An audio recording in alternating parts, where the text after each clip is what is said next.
সেখানে ৩৬ জনের প্রাণহানি ঘটেছিল। তার মধ্যে ২৮ জন কোমলমতি শিক্ষার্থী ছিল। এদেরকে ১ কোটি টাকা যারা আহত ছিল তাদেরকে দিবে এবং ৫ কোটি টাকা যারা নিহত হয়েছে তাদেরকে দিবেন।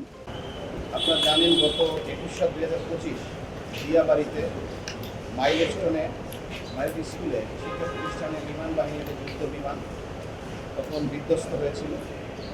সেখানে একটি মর্মান্তিক হৃদয় ঘটনা ঘটেছিল। সেই ঘটনায় ৩৬ জনের প্রাণহানি হয়েছিল এবং প্রায় ১০০-র অধিক আহত হয়েছিল সেই দিনকে। তারপরেই আমরা তাৎক্ষণিক ২২/৭/২০২৫ মহামান্য সুপ্রিম কোর্ট হাইকোর্ট বিভাগে আমরা আবেদন করি। সেখানে আমি জনস্বার্থে মোহাম্মদ আনিসুর রহমান রায়হান সেই আবেদনকারী হিসাবে রিটটা দাখিল করি। সেখানে ৩৬ জনের প্রাণহানি ঘটেছিল। তার মধ্যে ২৮ জন কোমলমতি শিক্ষার্থী ছিল, ৩ জন শিক্ষক ছিল, ৩ জন অভিভাবক ছিল এবং 1 জন আয়া ছিল। এই ছিল ৩৫ জন এবং যুদ্ধ বিমানের যিনি পাইলট ছিলেন তিনিও সেদিন নিহত হয়েছিলেন। আমরা তাৎক্ষণিক জনস্বার্থে রিট দাখিল করি মহামান্য সুপ্রিম কোর্টের হাইকোর্ট বিভাগে। তখনকার জাস্টিস ম্যাডাম হামিদা কাদের এবং মিস্টার জাস্টিস জাহেদ মনসুর উনি ৪ সপ্তাহের জন্য রুল দিয়েছিলেন। তখন সেই মামলায় আমাদের পক্ষে হিয়ারিং করেছিলেন senior advocate Zainul Abedin, senior advocate barrister Kaiser Kamal এবং অ্যাডভোকেট গাজী কামরুল ইসলাম সহ অসংখ্য শত শত আইনজীবী সেদিনকে আগে আসছিলেন। এই শুনানিতে সবাই ছিলেন। তখনকার মাননীয় আদালত সেই রিট পিটিশনটি আমলে নিয়ে তিনি ৪ সপ্তাহের জন্য রুল দিয়েছিলেন। রুল শুধু দেননি, রুল দিয়ে উনি 4টা ডিরেকশন দিয়েছিলেন যে যারা আহত রয়েছেন তাদেরকে সরকারিভাবে তাদেরকে ট্রিটমেন্ট করা, যাতে আহতরা চিকিৎসা পায়। এবং আমরা বলেছিলাম যাতে বাংলাদেশের চিকিৎসা না হয়, এদেরকে দ্রুত দেশের বাইরে নেওয়ার জন্য। আদালত সে কথা বলেছিলেন যদি বাংলাদেশের পর্যাপ্ত চিকিৎসা না হয় দ্রুত এদেরকে দেশের বাইরে নিয়ে চিকিৎসা দেওয়ার জন্য। এবং যারা নিহত হয়েছিলেন তাদের আমরা ক্ষতিপূরণ চেয়েছিলাম।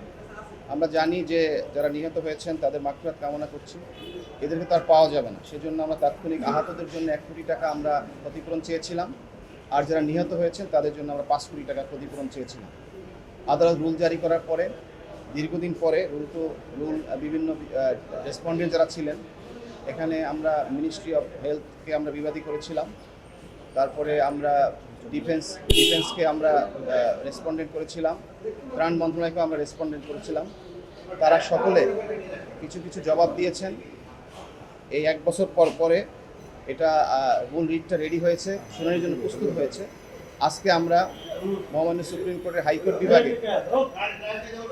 হাইকোর্ট বিভাগের তৎকালীন জাস্টিস যিনি ছিলেন, আজকেও তিনি সেই জাস্টিস ম্যাডাম জাস্টিস হামিদা কাদের এবং মিস্টার জাস্টিস আসিফ আহমেদের সমন্বয়ে যে বেঞ্চ রয়েছেন সেই আদালতে আমরা এটা তাদের নজরে নিয়ে আসি। আনার পরে লিস্টে ছিল, আজকে লিস্টের আইটেম নম্বর ছিল 14।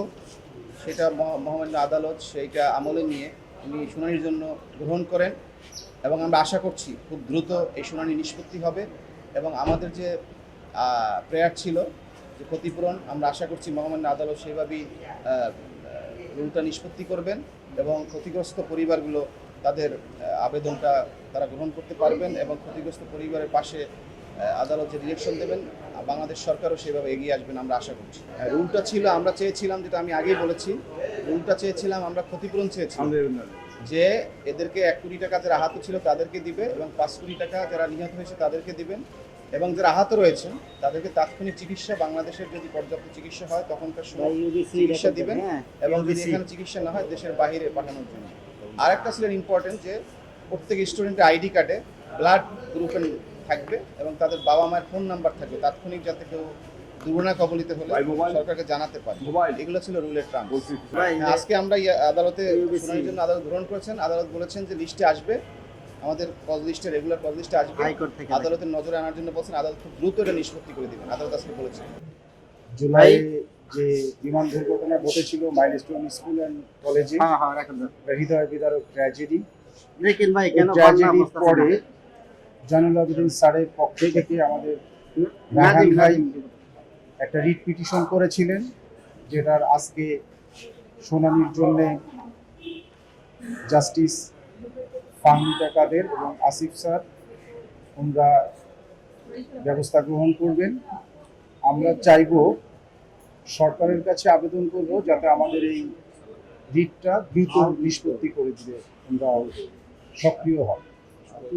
এবং এখানে আমাদের পরিবারের সমস্ত গার্ডিয়ানরা উপস্থিত আছেন, আহত এবং নিহত পরিবারের গার্ডিয়ানরা এখানে উপস্থিত আছেন সবাই এখানে, এবং আমাদের অ্যাডভোকেট রায়হান ভাই সহ তার টিমে যারা আমাদের জন্য কাজ করতেছেন ওনারা এখানে উপস্থিত আছেন। আমরা চাইবো আপনাদের মাধ্যমে যাতে এটা সরকারের উচ্চ পর্যায়ে দৃষ্টিগোচর হয়। ধন্যবাদ আপনাদের সবাইকে।